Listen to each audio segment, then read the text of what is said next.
The EU and the UK are like-minded partners, and in recent times we have worked closely together on shared challenges, notably in response to Russia's invasion of Ukraine. Given that we live in an increasingly uncertain and complex geopolitical environment, it is all the more important that we continue to cooperate in this manner. For our part, we see three broad areas where there is scope to further develop the EU-UK relationship. First, security and resilience. This includes deeper and more structured cooperation between the EU and the UK as close partners and like-minded allies in the face of unprecedented geopolitical challenges in our neighbourhood. This means defence and security will likely be a focus of the summit. Second, very important to this House, people-to-people contacts, which includes rebuilding bridges for our young people. This reflects our long-standing policy of putting citizens at the heart of EU-UK relations. Third, the protection of our planet and its resources. We aim to consolidate and advance cooperation on sanitary and phytosanitary matters, sustainable fisheries, climate and energy. We are working with our United Kingdom partners in pursuit of a balanced package that delivers tangible benefits to citizens across the EU and the United Kingdom.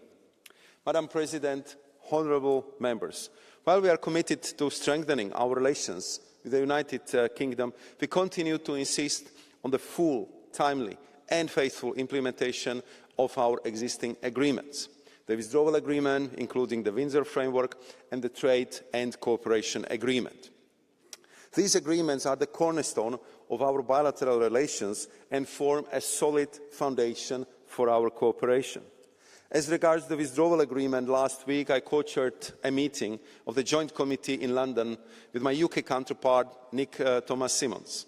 This was an important step on the road to the summit. Together, we expressed a clear commitment to the full, timely and faithful implementation of the agreement in all its parts.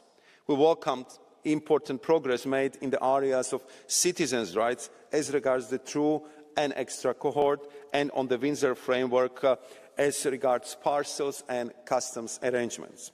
Nevertheless, further work remains to be done on the other systemic citizens' rights issues and on the Windsor Framework, for example, on SPS. As regards the Trade and Cooperation Agreement, which remains the most ambitious free trade agreement the EU has concluded with any third country and which responds to UK government red lines which remain in place.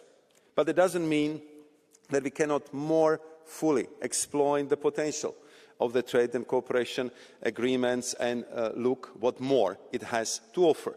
And it does not mean that we cannot further develop our cooperation in the areas I mentioned previously. On the contrary, there is much we can still do together to strengthen our relationship, and therefore the first EU-UK summit will be an important moment to do just that.